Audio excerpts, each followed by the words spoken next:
Bonsoir à tous. Lisons d'abord le sujet. Certains appellent à maintenir les devoirs à la maison, tandis que d'autres s'y opposent. Laquelle des deux opinions partagez-vous? Ajoute ces synonymes à ton vocabulaire. Maintenir, garder, devoir, exercice, opinion, point de vue, devoir à la maison, travaux à domicile. Planifions notre travail. Le sujet contient deux points de vue opposés, alors on adopte le plan dialectique. On commence par la thèse,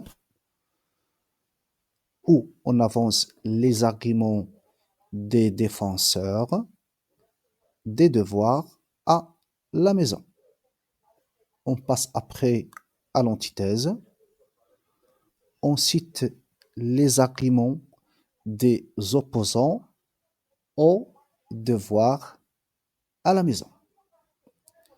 On termine notre travail par une synthèse. C'est une position médiane entre le pour et le contre. Rédigeons d'abord l'introduction. Nous allons rédiger l'introduction en répondant à quelques questions. D'abord, sur quoi porte le sujet? Bien sûr, le sujet porte sur les devoirs scolaires faits à la maison. Le sujet parle des devoirs à la maison. Très bien. Une deuxième question. Qui pourrait débattre des devoirs à la maison? Bien sûr, nombreux sont les gens qui pourraient discuter des devoirs à la maison, entre autres nous citons les parents, les enseignants et les élèves. À partir de ce que je viens de dire, on écrit les parents, les enseignants et les élèves ne cessent de débattre des devoirs à la maison. Très bien. Les parents, les enseignants et les élèves partagent-ils le même point de vue sur les devoirs à la maison? Bien sûr que non. On trouve des partisans, des défenseurs des devoirs à la maison et on trouve aussi des opposants aux devoirs à la maison. On écrit donc, tandis que certains appellent à les maintenir, les remplacent les devoirs à la maison, d'autres s'y opposent. C'est une deuxième phrase, bien sûr. Terminons notre introduction. On la termine par l'une des questions suivantes. Première proposition. Alors, les devoirs à la maison sont-ils vraiment utiles ou devraient-ils être remis en question? Deuxième proposition. Alors, à quel point de vue peut-on donner crédit? Crédit, ça veut dire raison. Troisième proposition. Alors, quelle thèse faut-il privilégier? Je vais choisir la deuxième question. On écrit alors, à quel point de vue peut-on donner crédit? C'est une dernière phrase. Voici l'introduction tout entière. Les parents, les enseignants et les élèves ne cessent de débattre des devoirs à la maison, tandis que certains appellent à les maintenir, d'autres s'y opposent. Alors, à quel point de vue peut-on donner crédit. Voilà, c'est l'introduction. La thèse. On répond à la question suivante.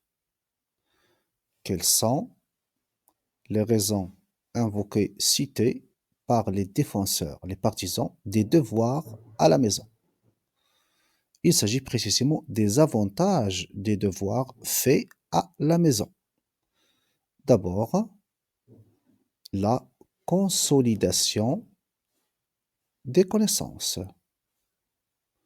On écrit les devoirs à la maison consolident les connaissances acquises en classe, car l'élève peut revoir les notions à son rythme, approfondir ce qu'il n'a pas compris. Le deuxième avantage est la gestion du temps et la planification des activités.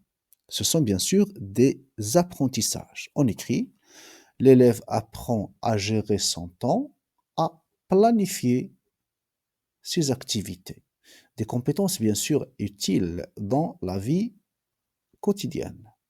Le troisième avantage est la stimulation de la créativité, surtout s'il s'agit de projets sous forme d'exposés,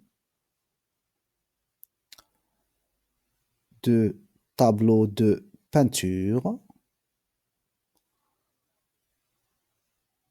d'interviews, etc. On écrit, les devoirs peuvent stimuler la créativité, surtout s'il s'agit de projets, exemple, exposés, peinture, interview, etc. Voilà. Voici la thèse tout entière. Les défenseurs des devoirs à la maison disent qu'ils consolident les connaissances acquises en classe, car l'élève peut revoir les notions à son rythme, approfondir ce qu'il n'a pas compris. Il ajoute que l'élève apprend à gérer son temps, à planifier ses activités, des compétences utiles dans la vie quotidienne. Enfin, il souligne que les devoirs peuvent stimuler la créativité des apprenants, surtout s'il s'agit de projets, à titre d'exemple, exposés, peinture, interview, etc. Bien. Maintenant, l'antithèse. On répond à la question, quelles sont les raisons invoquées, citées par les opposants au devoir à la maison? Il s'agit des inconvénients des devoirs à la maison. D'abord, ils sont une charge lourde qui diminue ou bien réduit le temps consacré aux loisirs comme le sport, la musique, la lecture. Également, il diminue le temps consacré aux interactions sociales. Car lorsque l'élève fait des devoirs à la maison, il n'a pas de temps pour rencontrer ses amis, les membres de sa famille, ses voisins, etc. Alors on écrit,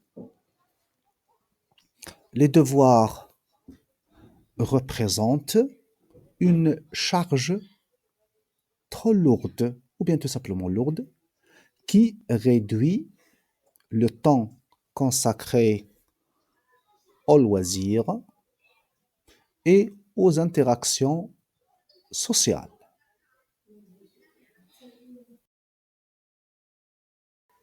Une seconde idée, les devoirs à la maison entraînent une grande fatigue, du stress ou de l'anxiété et diminuent la motivation. On écrit donc, les devoirs à la maison causent une grande fatigue, du stress ou de l'anxiété et diminuent la motivation. On passe à une dernière idée. Les devoirs scolaires ou bien cette lourde charge causent un déséquilibre. Comment? physique et mentale. Nous rédigeons. L'élève connaît un déséquilibre physique et mental. Bien. Voici l'antithèse tout entière. Lisons-la.